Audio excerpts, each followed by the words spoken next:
প্রধানমন্ত্রী সহ ডিএসসি নেতাদের আহ্বানে সাড়া দিয়ে শেয়ার বাজারে বিনিয়োগ করে বিপুল লোকসানের মুখে পড়েছেন আমেরিকা প্রবাসী বাংলাদেশিরা। তারা বলছেন, স্থানীয়দের যোগসাজশে শেয়ার বাজার থেকে টাকা বিদেশে পাচার হয়েছে, তাতেই ক্ষতিগ্রস্ত হয়েছেন তারা। তবে টাকা পাচারের অভিযোগ অস্বীকার করেছেন ডিএসসির সভাপতি, জানাচ্ছেন আবিদুর রহিম। গত সেপ্টেম্বরে প্রধানমন্ত্রী শেখ হাসিনার যুক্তরাষ্ট্র সফরের সময় প্রবাসীদের শেয়ার বাজারে বিনিয়োগে উৎসাহিত করতে নিউ ইয়র্কে মতবিনিময় সভা করেন ডিএসি নেতারা। তারা ডিএসিকে বেশি লাভের বিপুল সম্ভাবনাময় বাজার বলে উল্লেখ করেন। পুঁজিবাজারে প্রতিষ্ঠানে আপনাদের বিনিয়োগ নিয়োজিত করার মাধ্যমে নিজের ও দেশের উন্নয়নে আরো সম্পৃক্ত করতে পারেন। এটা আজকে গল্প না, এটা আজকে স্বপ্ন না, এটা বাস্তবায়ন।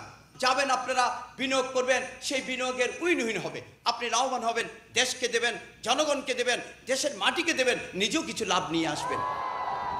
আহ্বানে সাড়া দিয়ে নতুন করে অনেক আমেরিকা প্রবাসী পুঁজিবাজারে বিনিয়োগ করেন, কিন্তু বছর না ঘুরতেই তাদের আশায় গুড়ে বালি পড়ে।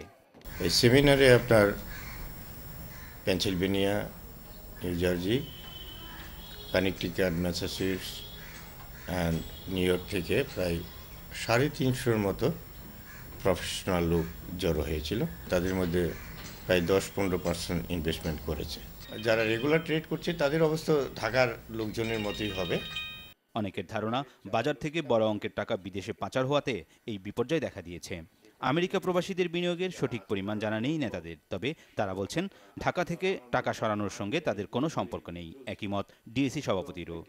আমার জানা মতে যারা আমেরিকা থেকে বসে ট্রেড করছে তারা ভলিউম খুব ছোট, তারা সেই টাকা সরিয়ে নেয়নি এবং সরিয়ে নেওয়ার এই দ্রুত কোনো ব্যবস্থা নেই। তো সেখানে বড় বড় পুঁজির মালিক যারা, তাদের দ্বারাই সম্ভব। বা আমার মনে হয় না যে আমরা যারা প্রবাসী আছি তাদের দ্বারা এটা সম্ভব না, ইনভেস্টমেন্টই এরকম নাই, সুতরাং আর উজ্জ্বল তো পরের ব্যাপার। টাকাটা দেশের মধ্যে হয়েছে, ব্যাংকগুলো তার লাভ নিয়ে গেছে প্রায় 5-6 হাজার কোটি টাকা। তারপরে ইনভেস্টমেন্ট হয়েছে, আপনার প্লেসমেন্টে শেয়ার ইনভেস্টমেন্ট হয়েছে, সুতরাং দেশের ভিতরেই আছে, টাকা কোনো বাইরে যায়নি। সেকেন্ডারি মার্কেটে প্রবাসীদের বিনিয়োগ তেমন না হলেও প্রাইমারি মার্কেট বা আইপিও কেনার ক্ষেত্রে প্রবাসীদের অংশগ্রহণ 3 গুণ বেড়েছে বলে জানান ডিএসি প্রেসিডেন্ট। কিন্তু বর্তমান পরিস্থিতিতে বাজারের প্রতি প্রবাসীদের আগ্রহ কমবে বলে মনে করেন তিনি।